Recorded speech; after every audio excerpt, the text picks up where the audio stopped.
Charles to come in. What is going on, beautiful people? I'm here with my friend Shu, and he is in bee removal. He actually doesn't bee rescue. That's the best word to use. Rescue. Relocation. Relocation, because he does not use pesticide. He does not kill bees. He actually uses the old technique of just smoking them, collecting the queen, and gently removing the hive and relocating it instead of actually killing the bees, because bees are endangered and we need them for our plant. They pollinate flowers. They're good for us.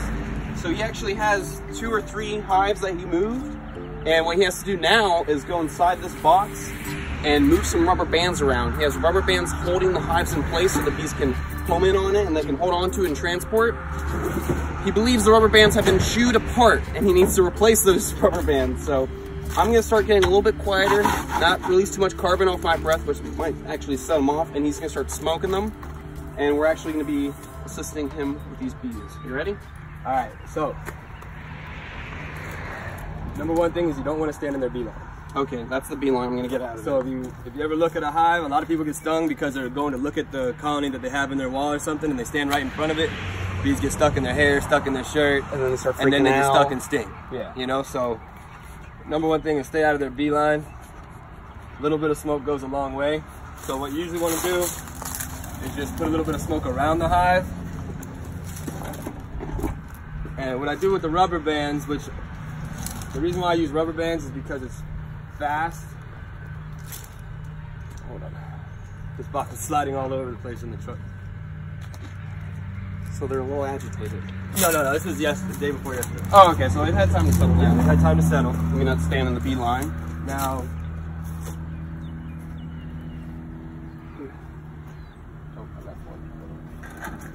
did I touch this? Okay. So these small hives, these are called nucleus. They're just nuke for short.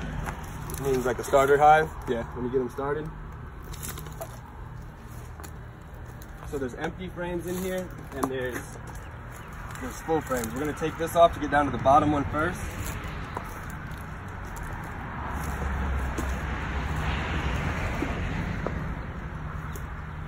Now I didn't actually catch the queen. She went up to the top of a tree, and I cut the branch and put it down in front of the hive, and then at the last second I saw her walk in. So she went in the box, but I didn't actually get her with my hands. So she's somewhere in here, but I haven't actually got my hands on her yet. It's kind of better that way. So I'm gonna show you, look at that. That's insane. So instead of throwing away the comb, I rubber band them in. And that way all these babies that are inside the brood, which is where the baby bees are, they survive. You know, Awesome. They all hatch out and it helps boost your hive up. But it's really hard to get them to take when you transport over the comb into the box. Bring those babies. Well, you have to make sure that one, it doesn't get too hot when you're doing it. And then number 2, they can't hit. So none of these combs can smash against each other inside the box, because if they're touching, pests get in, beetles, moths, And they feed worms, on the larvae. and they get in between where the bees can't grab them.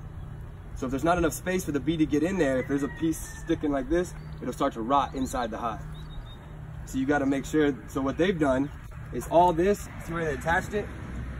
So I just set this piece in there, rubber banded in, And they glued it and up. they redid the wax, whole thing. They fixed it back up. And the whole bottom is also all attached. Insane, man. And then they clean it all.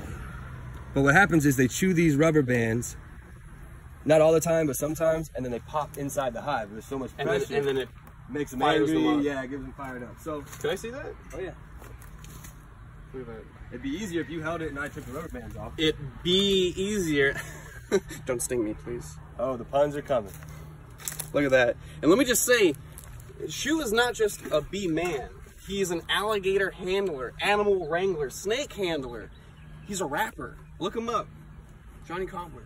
He's the man. No, I'm serious. He is an actual rapper. He's very talented. Check him out. There are YouTube videos of him doing the gator walk. It's a rap that he created. Take Me on Your Buggy. He is the ultimate Florida man. He is the ultimate animal handler. I've actually known him since I was a little kid volunteering at the Native Village in Hollywood. And he would come in and do an alligator show like it was nothing.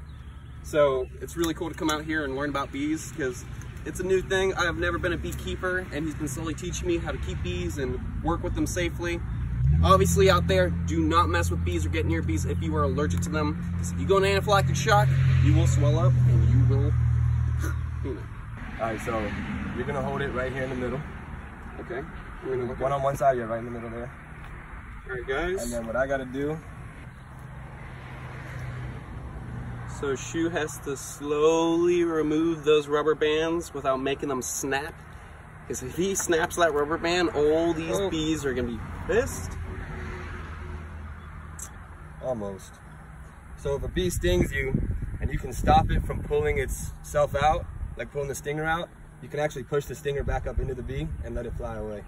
Wow, that's amazing. Not a lot of people know that. So I didn't know that. For bee sting therapy, people don't want to do the bee stings because they love bees so much that they don't want to kill a bee to get help therapy. themselves. Yeah. You know? But if you drive a car, you're killing bees. What do people usually use bee sting therapy for? All right, so bee sting therapy is called apitherapy. Api. And because you might need an epi after. Yeah, you need an epi after. No. All right, let's flip it. You want to get that other one on? Sweet. Got it? Go. Yeah, you can hold it.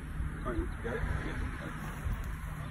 So bee stings are used for almost everything. As crazy as that sounds, the main thing that it's used for is arthritis. And then they use it for gout. They use it for, like, Lou Gehrig's disease. Right, so I'm gonna have to pull hard this way. Okay. And then I gotta push out. And then I gotta come down here. These are the scariest rubber bands because they're going over the whole length of the panel. So you can use cotton to do this as well, but the rubber bands work so much better if you go in and you take them out. And then they're gonna actually come and they'll bring comb all the way down to here. Once they get more established, they'll come all the way down and fill it in and you won't be able to tell. So then you won't even need the rubber. So we gotta keep this smoke going because it covers up our carbon dioxide. And we're talking a whole lot. Yeah, we're talking a bunch. You can actually see what we've been doing. The rubber bands were just holding the cone in place, so it gives them the opportunity, but they're all getting fired up. No, they're just moving from the smoke. Maybe they are getting fired up now. You're right. So anyways, he put the comb right in the middle, and the rubber bands were just holding it in place, so then they can establish it and wax it up and make it stay in place and transport. So they've turned it into their own little hive. Let me see. Yeah, see, they got it pretty tough. So an older hive works better with the old comb. When they have a fresh young hive, it's so fragile and flimsy that you can't hardly string them up into a Or just break. It falls apart, you know, the young comb. All right, so you're gonna hold it right in the middle, and I'm gonna try to take this last rubber band off. I'm gonna hold it right in the middle, or I'll take it off the bottom.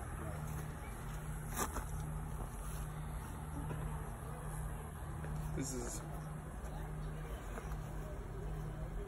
all about being very calm. Ow. Because Got me. you got stung? Not quite.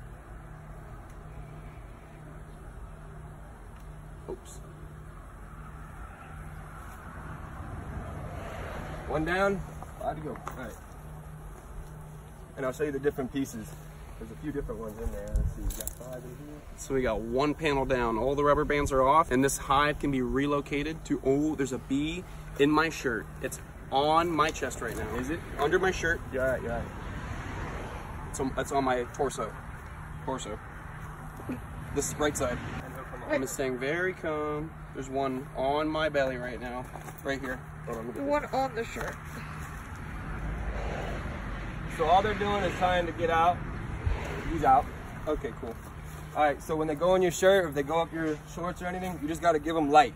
So you just hold it up, open your shirt up, and they'll see that light and they'll climb right out. Okay, don't mess with bees, guys, but if you ever have a bee crawl into your shirt, some weird mistake, somehow the bee got in there, don't smash it, because they're going to trigger that bee to release pheromones and attract all the other bees to come gnaw on you and sting you. So, what you want to do, like you said, is gently open up your shirt and let that bee fly out. Never smash a bee. You just got to show them light.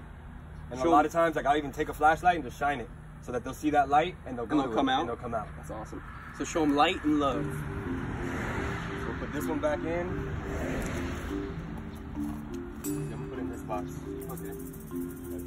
All right, guys, we're gonna be putting the bees right back in the box with the rest, and now we have to take the rubber bands off the rest of these hives. So I will see you on the next one. Stay beautiful, stay safe, Save the bees. Save the bees. I'll see you on the next one.